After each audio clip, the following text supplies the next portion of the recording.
Isang pinagpalang araw ng aming mga taga-subaybay. Kumusta na po kayo? Ako po ang inyong lingkod, si Pastor Julio Amurao. At ako po'y patuloy nag-aanyaya sa isang oras na tayo po ay sama-samang mag-aral, ating saliksikin at ating tingnan ang kabutihan at ang mga aral ng ating Panginoong Diyos mula sa Kanyang banal na kasulatan. Ngayon po ay ating patuloy na makakasama sa ating pagtalakay ang isang guro ng Biblia sa College of Theology sa Adventist University of the Philippines. Siya po isang systematic theologian sa katauhan ni Pastor Danny Conejos. Pastor, ang niyo pong pagbati. Magandang araw ho sa iyo, Pastor July. At sa amin pong minamahal na manunood, magandang araw po sa inyong lahat. Samahan po ninyo kami sa isang natatangi na pagtalakay sa salita ng ating Panginoong Diyos dito po sa ating programang Let God Be God. Ngayon po sa ating paksa na ating tatalakayin mula sa banal na kasulatan, bahagi ng 10 utos ng Diyos na ating tinalakay sa ating nakaraang mga episode, ating titingnan ang ika-4 na utos ay ito may kinalaman sa pangingili ng araw ng Sabado. Ano nga ba ang kalooban ng Diyos tungkol sa kautosang ito? Ano ang mga prinsipyo na mahalaga nating malaman tungkol sa pangingili ng araw ng Sabado? Gaano kahalaga ito at ano ang kaugnayan ng ating Panginoon sa araw ng Sabat na ito? Ano ang aral na nais ng Panginoon na ating matutunan sa pangingili ng araw ng Sabado? Akin po kayong inaanyahan na tayo po ay manalangin. Pastor Conejos. Tayo po ay manalangin. Amin pong mapagpalang Diyos, sa oras na ito, maraming salamat sa buhay na pinagkaloob mo po sa amin. At maraming salamat ho, Panginoon, na ang karunungan ay mapasa amin sa pamamagitan ng gabay ng Banal na Espiritu. At ang karunungan na ito ay maging dahilan na aming maunawaan ang paksa na aming tatalakayin sa mga oras na ito. Sa pangalan ni Jesus. Amen. Amen. Pastor Conejos, ngayon ay ating tatalakayin nga ang isang bahagi ng kautusan sa 10 utos at ito may kinalaman gaya ng ating ipinangako sa ating mga taga-subaybay. Yung may kinalaman sa ika-4 na utos ay ito'y ang pangingili ng araw ng Sabado. At ang aking unang nais na malaman at ating talakayin ay paano ba nagsimula itong tinatawag na araw o pangingili ng araw ng Sabat na ito? Maraming mga teorya, maraming kaisipan kung paano nagsimula yung Sabat. Mayroong mga nag-aaral sa Biblia na mayroon silang tinatawag na social origin, sociological origin. Sabi nila, ang pangilin ng Sabat nagsimula doon sa kaugalian ng isang komunidad. Sabi nila, mayroong maraming mga kaugalian sa isang komunidad tulad ng regular na gathering sa kapanahunan ng mayroong market day. Mayroon din marami na mga kaisipan. Pero ang hindi lang nila binalikan at tiningnan ng mabuti yung testimonya na galing mismo sa banal na kasulatan kung paano nagmula itong pangilin at ito mismong araw ng kapahingaan o yung Sabat. Ibig niyong sabihin pala ay ayon sa mga literatura o doon sa mga nasulat na meron sila talagang iba-iba pa ring mga paliwanag at paniwala tungkol sa pinagmulan ng Sabat. Okay, so ano pa po ang pinagmulan ng Sabat ayon sa inyong pag-aaral? Tayo kasi ang ating focus yung testimonya sa banal na aklat tungkol sa araw ng Sabat. Kaya babalikan ho natin yung testimonya ng banal na aklat. Patutuo ng Biblia. Ng patutuo ng Biblia kasi yun ang pinaka-reliable na source kung paano nagmula at paano naging napakamahalagang araw ang araw na ito o ang araw ng Sabat. Ang salita na Sabat sa Shabbat sa Hebro, okay? Shabbaton sa Grigo, saka sa iba pang mga cognate na terms yan. Ang ibig sabihin sa English, rest. Rest. Okay? Kapahingaan. Kapahingaan. So, ito ay nagmula, may kaugnayan sa paglalang. Kaya kung tingnan mo yung structure, yung literary structure, yung bang pagkasulat sa paglalang, makita mo doon na talaga yung paglalang ay isa talaga na plano na ginawa ng Panginoon at ang lahat na nangyari doon mula sa unang araw, ikalawang araw, ika-tatlong araw, ika-apat na araw, at saka ika-limang araw, ika-anim na araw, yun ay nag-anticipate sa coming of the Sabbath. Maganda talaga yung pagka-outline. Kaya sa ika-anim na araw, natapos ang lahat na ginawa ng ating Panginoong Diyos. Sa ika-pitong araw, mayroon pa siyang isang ginawa. So, kailan nagmula? Right at creation. Sa ika-pitong araw, mayroon siyang ginawa. At yun ang pag-institute sa Sabat. Yung pagtatatag sa Sabat. ng tinatawag na araw ng Sabat. So, sa pasimula, ngayon, paano ang ginawang pagtatatag o institution of the Sabbath na gaya sa banggit sa English? Ang pagtatatag dito, yung tatlo na aksyon na ginawa ng Panginoon. Una, siya po'y nagpahinga. He rested. Yun ang makita natin sa Genesis Kapitulo 2, versikulo 1 hanggang 3. Okay, buksan po natin, Pastor, ang ating banal na kasulatan. Genesis, upang ating maliwanag na makita. Genesis 2, 1 hanggang 3, akin pong babasahin. Ang sabi ay ganito, "At nayari ang langit at ang lupa at ang lahat ng natatanaw sa mga iyon. At nang ika-pitong araw ay nayari ng Diyos ang kanyang gawang ginawa at nagpahinga ng ika-pitong araw sa madlang gawa niyang ginawa. At binasbasa ng Diyos ang ika-pitong araw at kanyang ipinangilin sapagkat siyang ipinagpahinga ng Diyos sa madlang gawang kanyang nilikha at ginawa." Tatlo yon, nagpahinga, binasbasan, at saka yung ipinangilin, o sa English doon, He sanctified. Okay? Or set aside. So, parehas yun na action. Nagpahinga. Resting. Tapos, blessed. Pinagpala. Pangatlo, sanctified. Ipinangilin. So, tatlo yon. Ngayon, yung tatlo na yon, yun ang mga ginawa na hindi natin masabing modelo, pero yun ang naging rason kung bakit nabukod ang araw na ika-pito sa ibang mga araw. So, ang counting doon is 1, 1, 2, hanggang ika-pito. Walang pangalan ang mga araw. Pero ang na-establish yung tinatawag natin na weekly cycle.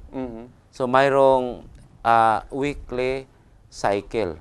Mayroong cycle talaga. Unang araw, ikalawang araw, at saka hanggang ika-pitong araw. Ngayon, yung He rested, hindi ibig sabihin na napagod ang Panginoon. Ang resting doon is about resting kasi yung nasa plano sa kanyang paggawa natapos na. Pangalawa, ang resting na yon, gusto niyang makita, ma-appreciate ang ano niya. Kaya hindi yung pag-rest doon sa Panginoon, hindi talaga napagod. Ang pangatlo doon is example yun, exemplar.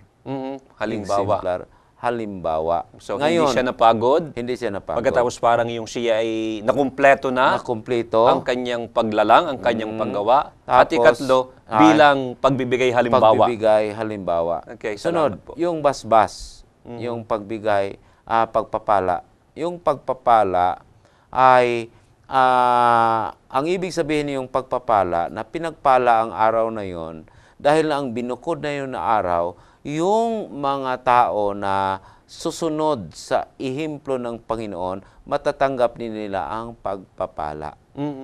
Okay? So, sangayon yan doon sa sinabi na the Sabbath man was not made for the Sabbath, but the Sabbath was made for man. Kaya, ang araw ng Sabbath, magdadala ng pagpapala sa mga tao na tinanggap nila yon na yun ay may kaugnayan sa kanilang ugnayan sa Panginoon.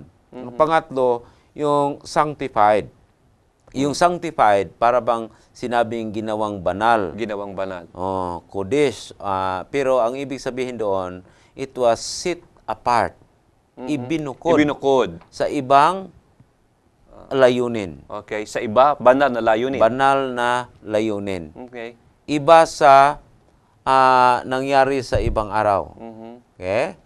So, ibinukod yon. So, naiiba kaysa iba. Naiiba yon. Kaya, doon sa Sabat, nagkaroon tayo ng isang araw, 24 oras, na magkaroon tayo ng uninterrupted na fellowship sa Creator. So 24 oras, 24 oras. walang putol, Walang tuloy-tuloy putol na fellowship. na- Hindi ibig sabihin na walang putol na meeting or Okay. gathering. kundi Walang putol walang na patid na pakikiugnay. pakikiugnay. Okay. Fellowship. Fellowship. Fellowship. So, Sabbath is a fellowship with the Creator. Paano na yan naging makahulugan? Dahil ang Creator na siya ay mas mataas, siya ay hindi kapantay sa creatures, siya mismo ang nanguna. Siya mismo ang gumawa ng initiative to fellowship with the creatures. So, ganun yon. So parang ang isang nakakataas unang gumawa ng hakbang para sa atin na manlalalang siya, tayo ang kanyang nilalang. Pero siya ang unang gumawa ng Doon pa rin ng hakbang. yung habag doon. Kasi hindi kailangan ng Creator yung fellowship natin. Tayo ang nangangailangan sa presensya at fellowship sa Creator. Kaya, ang Creator ang nagpasimula. Hindi ang nangangailangan. So, yun ang kagandahan doon, yun ang good news doon, yung fellowship na yun. Ang sunod po na pagkabanggit sa aking pagkaalam na karaniwan at sabihin natin kung hindi man karaniwan ay very popular, ay yung pagkabanggit ng araw ng Sabat doon sa 10 utos na nga na ating previously na pag-aralan na natin nung nakaraan doon sa ating mga nakaraang episode. Ngayon, anong binanggit nyo doon sa ating pag-aaral na prinsipyo doon sa kautusan? Ngayon, ang tanong dito ay, anong prinsipyo ang napapaloob doon sa pangingili ng araw ng Sabat? Ang katotohanan doon na napaloob doon yung tinatawag natin belongingness. Belongingness. So, the Sabbath is a sign of belongingness. Kaya sinatawag yun na sign yan sa accomplishment ng Panginoon. Okay. Tayo ginawa ng Panginoon, we belong to Him. Okay, Pastor, before you go further, para lalong maging maliwanag nga yung inyong pagpapaliwanag at pagtalakay dito sa ano ba talaga yung prinsipyo na nakapaloob doon sa tinatawag na ika-4 na utos, marahil mabuting akin muna talagang basahin ito at nang magkagayon ay lalong maging maliwanag sa ating mga manonood. Ang sabi dito sa ika-4 na utos ay ganito, Kapitulo 20, versikulo 8, narito ang kautusan tungkol sa pangingili ng araw ng Sabat. Alalahanin mo ang araw ng Sabat upang ipangilin. 6 na araw na gagawa ka at iyong gagawin ang lahat ng iyong gawain. Ngunit ang ika-7 araw ay Sabat sa Panginoon mong Diyos. Sa araw na iyan ay huwag kang gagawa ng anumang gawa, ikaw, ni ang iyong anak na lalaki ni babae, ni ang iyong aliping lalaki ni babae, ni ang iyong baka, ni ang iyong tagaibang lupa, na nasa loob ng iyong mga pintuang daan, Sapagkat sa 6 na araw ay ginawa ng Panginoon ang langit at ang lupa, ang dagat, at lahat ng nangaroon, at nagpahinga sa 7 araw, na atupat pinagpala ng Panginoon ng araw ng Sabat at pinakabanal. Yon. So, siya ang creator. Okay. Tapos, nagpahinga siya. Okay. Kung tayo ay magpahinga, inaamin din natin o tinatanggap Tinatanggap natin, natin. nirecognize natin Aha. na tayo ay creatures at siya ang ating creator. So, ang una po ay ating tinatanggap na siya ang ating manlalalang at tayo ay kanyang nilalang. Tayo ay May nagmamay-ari sa atin. may nagmamayari sa atin. Mayroong manlalalang at mayroong nilalang, at dito ipinapakita ang kaugnayan ng yung tinatawag na belongingness. Belongingness. Yung pagmamay-ari ng Diyos sa atin. Dahil yung tinatawag na He is the owner, yung ownership.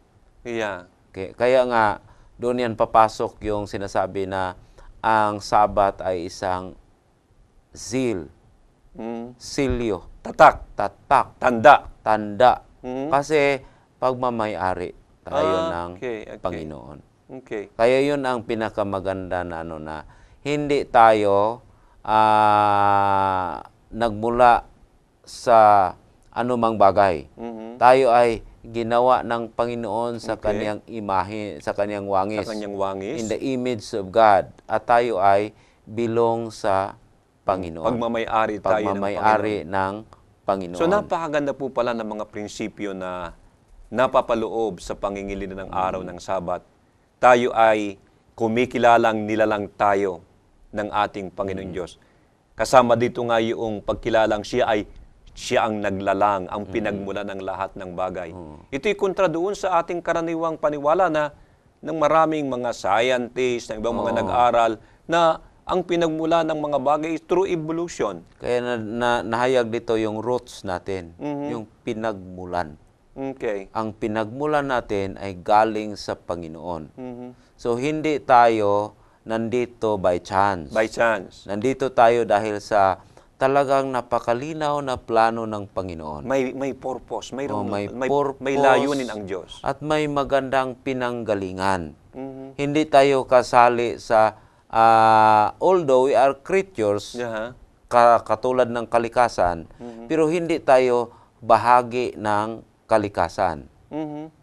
Tayo ay talagang ninalang ng Panginoon, may kapangyarihan, dominion over the animal kingdoms.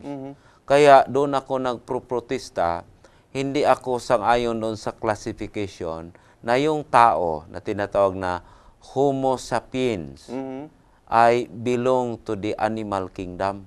Aha. Okay, kasi hindi tayo So yung po yung Hindi binabagit natin- niyong kasama doon sa tinatawag na hindi tayo doon kauri doon. sa mga nature na yan.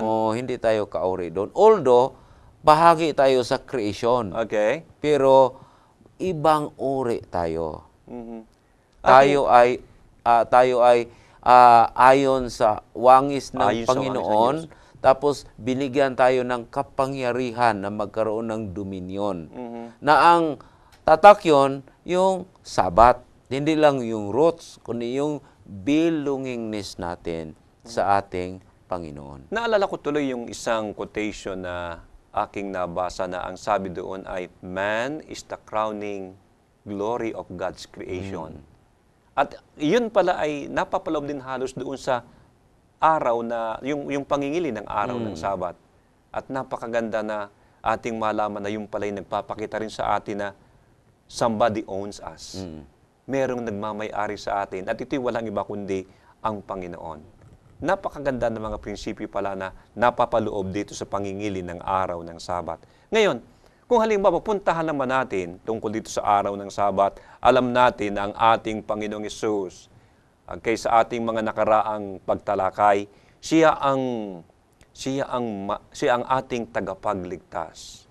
At sa pamamagitan niya ay meron tayong kapatawaran, siya ang kapahayagan ng karakter, siya ang kapahayagan ng tinatawag na biyaya ng ating Panginoong Diyos. Ano po ba sang-ayon sa Biblia ang kaugnayan ng ating Panginoong Hesus dito sa dito sa tinatawag na ito na Sabat na ito? Malaki ang kaugnayan, lalo na yung isa sa mga description or title ng ating Panginoon na siya ay ating manunubos o tagapagligtas. Kasi nang nang sinabihan ng ating Panginoon na ang bayan ng Israel na andoon sa Ehipto sa mahabang panahon, nang sinabihan ng Panginoon na kailangan lalabas na kayo dito, kaya tinawag niya si Moses na maging pinuno para dalhin yung bayan niya sa labas ng Ehipto. Okay. Ang mga tao na yon hindi na nakaranas ng pangilin ng Sabat doon sa Ehipto. Dahil nga sila yung mga Dahil alipin. na sila yung mga alipin sila. Okay. Wala na silang kinabukasan. Kaya sabi ng Panginoon, I am that I am. May nagsasabi doon ng actually ang kahulugan ay sinasabi, I am and I will be. Ako nga sa Tagalog yun. Ganun yon. Ngayon, nang binigay yung Sabat sa Exodus 20, sinabi na alalanin mo ang araw ng Sabat. Okay? At binigay yung rason dahil ako ang manlalalang. Okay. Ako ang manlalalang. Noong nakalabas na sila, at saka iniulit ni Moses ang pagsabi sa Sabat at sa kautusan ng Sabat, mayroong siyang hindi pagbabago. Mayroon siyang dinagdag na kakaiba o may kaibahan doon sa una niyang pagsasabi. Ang sabi ho niya, itong Sabat ay ipangilin ho ninyo dahil ito ay tatak na kayo ay dinala ng ating Panginoong Diyos mula sa Ehipto sa pamamagitan ng isang kamay na malakas. Okay? Ibig sabihin, iniugnay doon ang kaugnayan ng Sabat sa redemption. Napakaganda po ng kaisipang iyan. Ano pong particular na bahagi ng banal na kasulatan ang inyong pinagbatayan ng inyong paliwanag na yan? Deuteronomy Kapitulo 5. Deuteronomio 5:12. Iyong ipagdiwang ang araw ng Sabat upang ipangilin, gaya ng iniutos sa iyo ng Panginoon mong Diyos. 6 na araw na gagawa ka at iyong gagawin ang lahat ng iyong gawain. Ngunit ang ikapitong araw ay Sabat sa Panginoon mong Diyos. Sa araw na iyan ay huwag kang gagawa ng anumang gawa. Ikaw, ni ang iyong anak na lalaki ni babae, ni ang iyong aliping lalaki ni babae, ni ang iyong baka, ni ang iyong asno, ni anuman ng iyong hayop, ni ang iyong taga-ibang lupa, na nasa loob ng iyong mga pintuang daan, upang ang iyong aliping lalaki at babae ay makapagpahingang gaya mo, at iyong alalahanin na ikaw ay naging alipin sa lupain ng Ehipto at ikaw ay inilabas ng Panginoon mong Diyos doon sa pamamagitan ng isang makapangyarihang kamay at unat na bisig. Kaya't iniuutos sa iyo ng Panginoon mong Diyos na ipangilin mo ang araw ng Sabat. Kaya doon nagkaroon ng bagong dimension, dagdag na emphasis. Bakit kailangan nilang ipangilin ang Sabat? Hindi lang dahil yun ang tatak na ang Diyos ang manlalalang at ang mundo na ito at tayong lahat nilalang ng Panginoon. Higit pa doon, sabi niya, kayo po ay inilabas sa sariling Lakas, kapangyarihan ng mga tao na yon, hindi nila kayang lalabas doon sa Ehipto. Pero pinalabas sila ng Diyos gamit yung makapangyarihang kamay. At saka naka-straits. Okay, nakaunat. Nakaunat. Okay. At kung pag-aralan mo yung paano nakalabas ang mga Israelitas doon sa Ehipto, napakaganda. At napakausam. Talagang kahanga-hanga. Hamak mo na hindi sila pinayagan na lalabas. Namatay ang lahat ng mga panganay. Okay? Nang lumabas sila, dinala sila doon kasi sumunod sila sa yung pillar of cloud. pillar of cloud. Sumunod sila doon. Haliging ulap? Haliging ulap. Dinala sila doon sa lugar na wala nang mapuntahan. Kasi sa kanan, bundok. Sa kaliwa, bundok. Sa harapan, tubig. Yung Red Sea. Sa likuran, sinundan na sila sa paraon at saka yung mga sundalo ng paraon at ng ng paraon. mga kanyang kawal. Kanyang kawal. Kaya sinundan sila. Kaya wala na. Sabi ng Panginoon, dito makita, magpakilala ako kung sino ako. With a stretched arm. So yun ang Makapangyarihan. yun ang parang pinapaalala rin ng unat na bisig. Unat na bisig doon. Lumakad sila kasi nahati yung dagat. Yung tubig, nahati doon. Lumakad sila na para bang hindi yun dagat dati. Lumakad sila doon hanggang nakatawid sila, na nakatawid na sumunod yung mga yung mga Ehipsyo. yung mga kawal at saka yung paraon, bumalik yung tubig. Ligtas. Ligtas ang Okay? mga... So, yun ang mga ebidensya kung paano, anong kapangyarihan na ginamit ng ating Panginoon sa pagpalabas. Kaya sabi ng Panginoon, alalahanin ninyo. Okay. Na ako ito. Ako yung nagpalabas sa inyo. Kaya talagang, kung hindi na niyo maalala yung creation, kasi hindi na yun na-rehearse, hindi na yun na-repeat ang pagsasabi sa inyo, ito, napaka-immediate na informasyon, na katotohanan, na ako yung nagpalabas sa inyo. So, ang ibig sabihin dito, parang nilagyan ng panibagong kulay. Nilagyan ng panibagong kahulugan ng mga pagkakataong yun, ang kahalagahan ng araw ng Sabat, at ito ngayon yung pagpapalaya sa kanila, yung redemption. Panibagong rason na naranasan talaga nila. Yeah. Okay? So, panibagong rason na naranasan talaga nila. Yung na naparito ang ating Panginoong Hesus, Ang ating Panginoong Hesus ang ating Panginoong Hesus, this time. ang misyon niya para tayo ay matubos, may ligtas. Kung tingnan natin, mayroong parallelism. Kasi yung sa paglalang ng sanlibutan, natapos sa ika-6 na araw. Okay? Pagka ikapitong araw, Sabat, nagpahinga ang Diyos. Yung trabaho din ng ating Panginoong Hesus sa pagtubos, pagligtas sa atin. Pagliligtas sa Natapos din sa ika-6 na araw. Okay. Ikapitong araw, nagpahinga siya.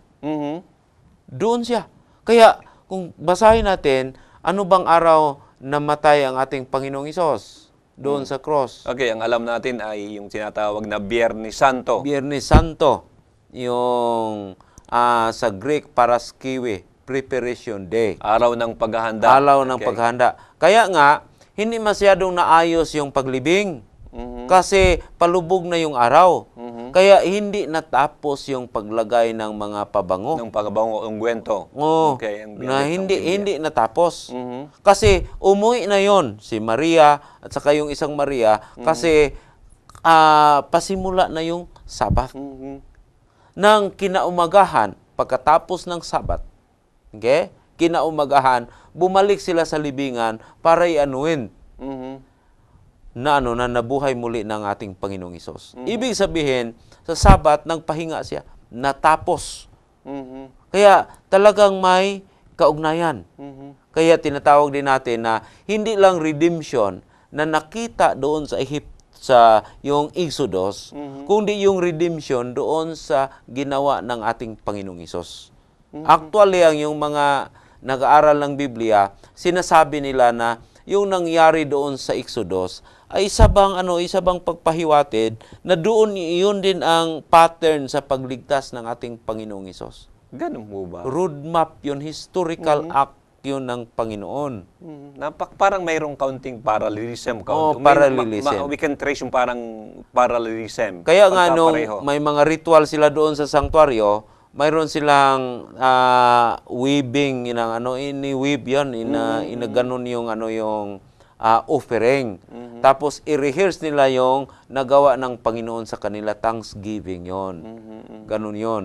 So kasali doon yung nagawa ng Panginoon na naranasan nila.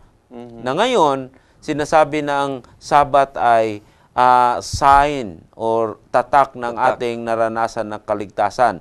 Dahil kapag nanampalataya ka sa ating Panginoong Isos, immediate yan na naranasan mo. Maging basihan na yon na yung you have to keep the Sabat. So napakaganda pala na mula doon sa karanasan ng bansang Israel, binigyan ng panibagong kulay, panibagong kahulugan ang pangingili ng araw ng Sabat, kundi ang ibig sabihin ito yung tinatawag na redemption, yung pagpapalaya, okay? Kaligtasan. At pagkatapos nito ay sa buhay ng ating Panginoong Hesus mismo, ay yun din.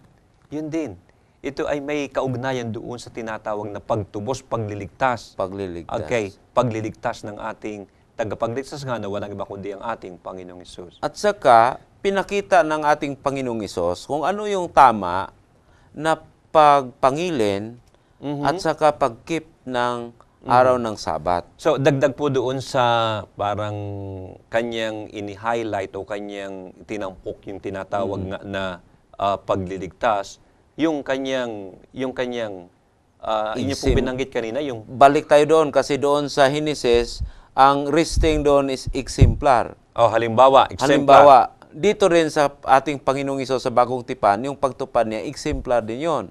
Halimbawa din yun. Tinupad din niya yun. ang pangingilin ng araw ng Sabat at ito'y Halimbawa din.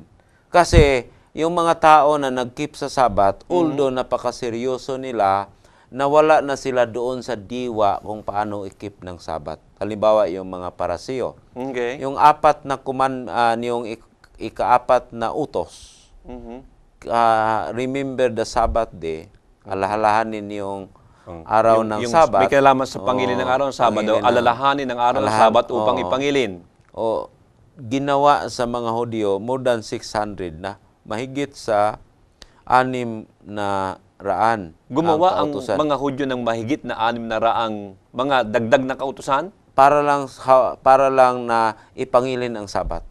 para maingatan ng araw ng Sabat. Ng Sabat. Pero Meron ba nagiging problema. Meron ba kayong, sa inyong pag-aaral, meron ba kayong natatandaan kahit ilan man lamang dito Mayroon, sa mga tulad idinagdag na ng ito? travel. Halimbawa, paglalakbay. Halimbawa, ang mga Hudyo, hindi sila mag-travel more than 1 mile or a kilometer o mahigit na 1 kilometro. Basta humigit kumulang, hindi. Kaya mayroon silang Sabbath mile. Yun lang talagang allowed na mag-travel ka, Yung layo. lalakad ka ng layo na hindi ka maka-violate sa commandment about the Sabbath. Yung sukat ng, yung ilayo. Kaya ang nangyari doon, so galing sa iyong bahay, sa residence mo, yung mayroong ilang metro lang na hanggang doon ka lang. Kaya ang nangyari doon, yung pagtayo nila ng mga sinagoga, yung synagogue, talagang nakalaan yan na hindi ma-violate yun. Halimbawa, kung ang yung sinagoga ay mas malayo doon, sa Friday afternoon, magtayo ka ng tent. Magtayo ka ng ano doon, yung tulda doon sa yung point na yun ang allowable. Kasi kung lumipat ka doon, yun ang magiging bagong panimulan. So, 1 mile papunta doon, papunta dito, kaya makarating ka na doon. Napakahigpit ho sila. Yun, tulad ng pag-healing. Hindi sila pwedeng gagamot pag hindi nag-aagaw buhay. Kaya nung ginamot ng ating Panginoong Hesus, yung tao na na-paralyze, hindi naman yun nag-aagaw buhay. Kaya sinabihan nila na Jesus Christ was violating the Sabbath commandment. Meron po akong isang concern dito. Aking naitala dito na bakit kaya ang araw ng Sabado ay ginawang parang tanda ng pagpapakabanal? Kasi, yun na nga, yung pagpakabanal na may kaugnayan yan sa ating Panginoong Hesus. Relationship. Kasi una doon yung pagpakabanal relational. Okay? Tulad ng justification, relation yan. Na ngayon, ang Sabat, nagpapahayag din sa ating relasyon sa Panginoon. Relational yun kasi we belong to Him. Yung principle na belongingness. Hindi lang belongingness, mayroon din doon yung moral development, na yung fulfillment, pagka masunurin sa inuutos ng Panginoon. Naalala ko, Pastor, na binanggit mo noon na yung tinatawag na sanctification. Ano nga ang working definition? Set apart. Set apart. Set apart. And so, ang araw ng Sabat, ang tanong ko kanina nga sa inyo, yun ay tanda ng pagpapakabanal. Pagpakabanal o binukod. Binukod. Binukod ka. Ibinukod. Katayo ay binukod. Okay? So, ang Sabat yan ay act din yan, Panginoon, sa pagbukod. Kaya may kaugnayan yun. So, ibig sabihin nito, pagka pala tayo nangingili ng araw ng Sabat, ating pinapahalagahan yung pagbubukod sa atin ng Panginoong Diyos. Tayo ay nabubukod. Hindi na tayo kalaban or kaaway ng Panginoon or enemy ng Panginoon. Tayo ay ginawang banal na ng Panginoon. Bakit merong ibang mga parang nagsasabi, yung ibang mga theologian na sabi, the Sabbath is actually a foretaste of heaven. Yun daw araw ng Sabbath, parang patikim tungkol doon sa langit. Kasi kung tama yung pag-keep natin sa Sabbath, na ang Sabbath ay nagiging sanctuary of time, yung templo ng panahon. 24 hours, nandabatid ho natin na tayo ay nagkaroon ng talagang close na ugnayan sa ating Panginoon.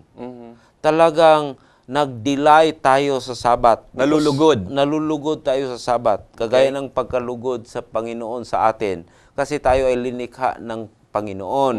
Ibig sabihin, natikman na natin yung hinaharap natin na pamumuhay kasama ang ating Panginoong Hesus. Patikim kahit na dito sa makasalanang mundo. Kunti lang, tikim lang muna. Hindi yung full na realization. So, ang pinaka-keyword dito, yung salitang kaluguran. Kaluguran. At paano ba kaya natin maaaring ipangili ng araw ng Sabat na merong kaluguran? Yung kaluguran, ang ibig sabihin yung quality sa pagpangili natin. Quality. Hindi lang na ano ka katagal, yung doon sa nakaupo ka at doon ka nakaupo sa bahay-sambahan. Sa bahay-sambahan. Hindi yun. Hindi yun. Kahit na kailangan tayong maaga na pupunta sa bahay-sambahan. Pero kahit na ano ka kaaga, kung hindi mo naranasan yung quality. Yung quality. So, kasi, yung pa rin karanasan. Yung karanasan, yung experience. Kasi andoon ka nga sa simbahan. Pero hindi mo pa sinunod yung sinabi na gawin mo ang lahat sa 6 na araw. Hindi naman natin na matapos. Pero pagdating ng pagkatapos ng ika-6 na araw, kalimutan yung lahat. Wala ka ng ibang iniisip kundi ang Panginoon. Kaya nagkaroon ka ng fellowship. Doon ka naman sa bahay-simbahan, pero panay mong tawag mo sa sa mga transaksyon mo, at tapos parang walang kaluguran pagka ganun. Walang kaluguran, hinihintay mo, anong oras kaya malulubog yung araw? So, wala yung kaluguran, wala yung kapahingaan. Kasi doon sa Sabat, talagang magpahinga ka. Hindi pahinga sa lahat mong ginagawa, pahinga din na totally ikamit mo yung sarili mo sa Panginoon. Pag naranasan yon, ang kaluguran na yon, ang eksperyensya na yon, yun ay patikim sa buhay natin doon sa eternidad. Sa inyong pong obserbasyon at sa inyong marahil sa inyong praktikal na karanasan, ano po ang inyong maaring praktikal na suggestion na sa ating panahon ngayon doon sa mga nangingili ng araw ng Sabat na ito'y talagang magiging kaluguran? Mayroong mga maliban doon sa quality, kasi hinahabol natin yung quality. Quality. Pero mayroon din yung mga practical aspects na makatulong yon. Tulad ng ang Sabat ay ika-7 araw. Yes, ika-7 araw. Kaya mula sa unang araw hanggang sa Friday na actually tinatawag na preparation Araw day, ng paghahanda. kailangan you have to remember the Sabbath.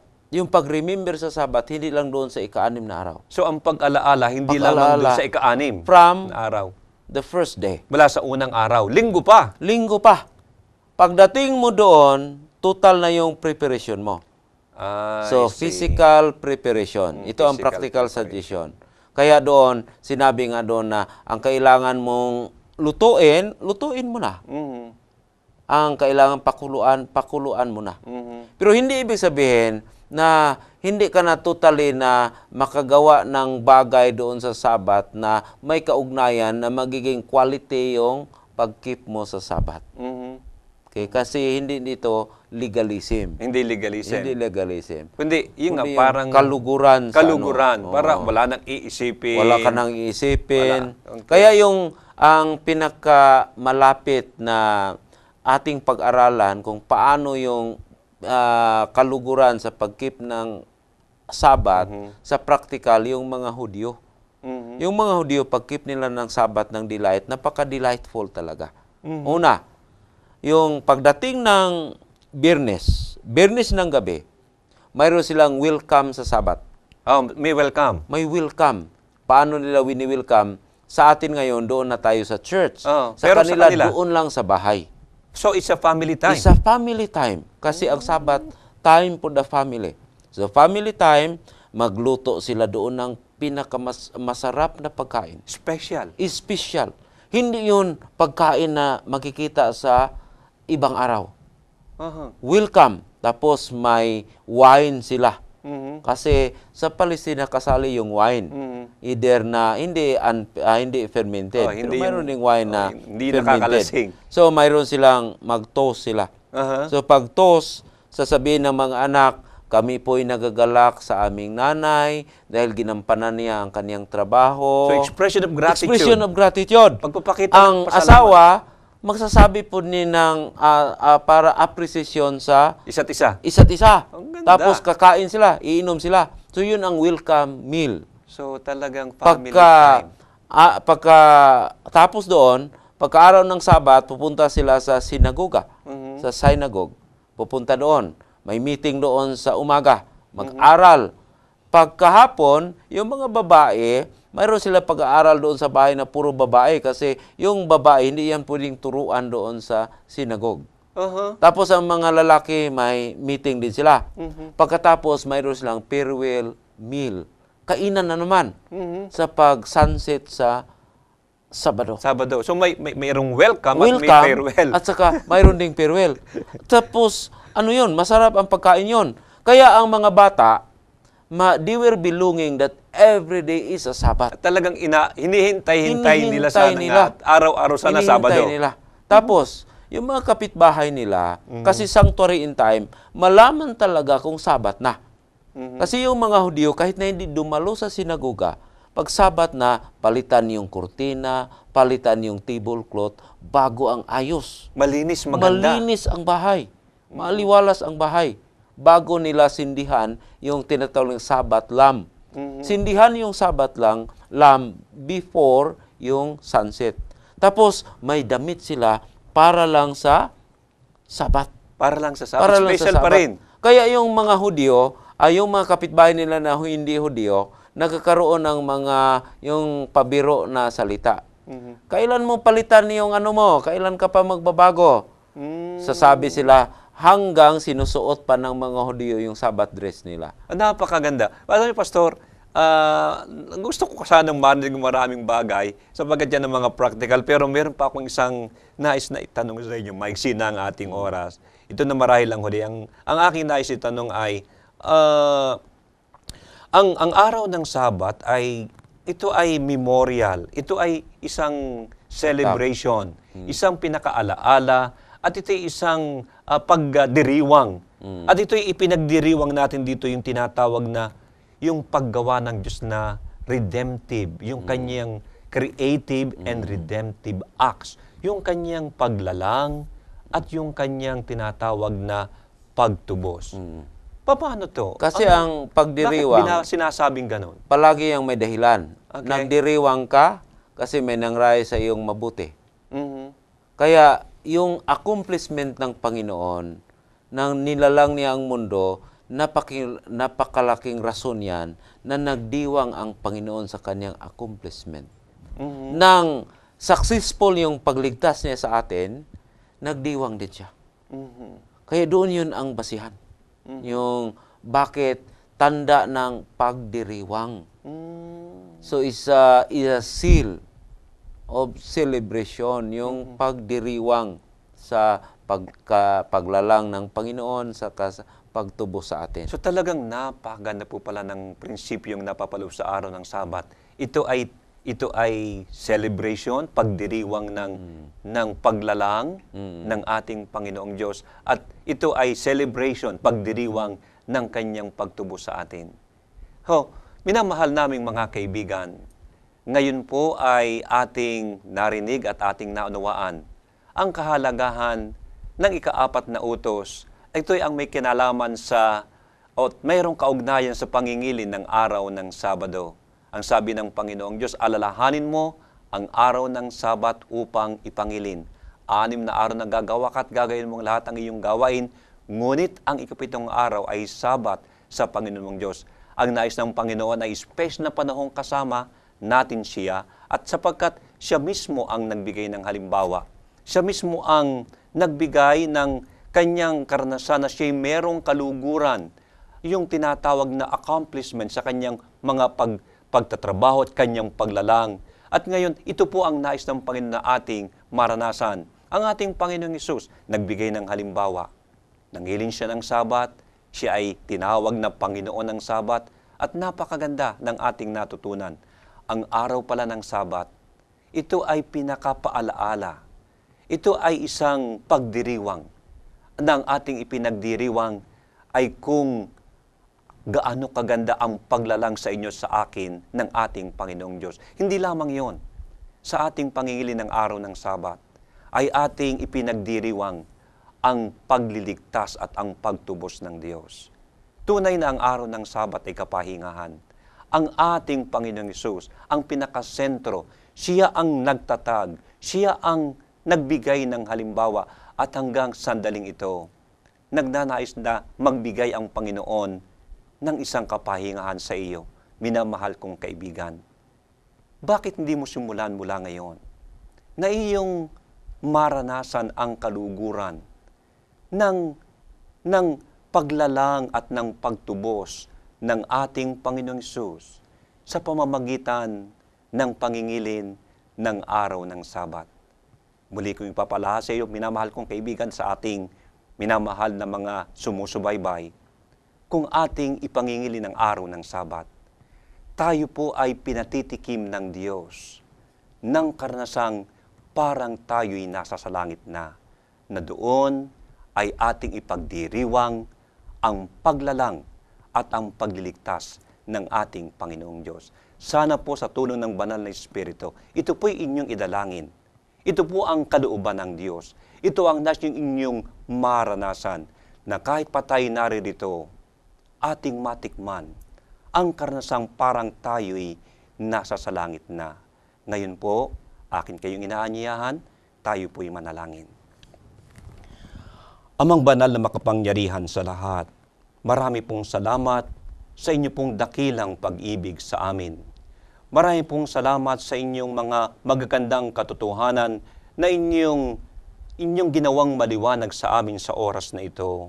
Ang kahalagahan ng pangingilin ng araw ng Sabat, kung paano iti iyong ipinangilin, ikaw ang nagbigay ng halimbawa, at inyo rin itong binigay sa amin upang maging sa amin ay paaralan kung gaano kahalaga ang inyong paglalang at ang inyong pagtubos.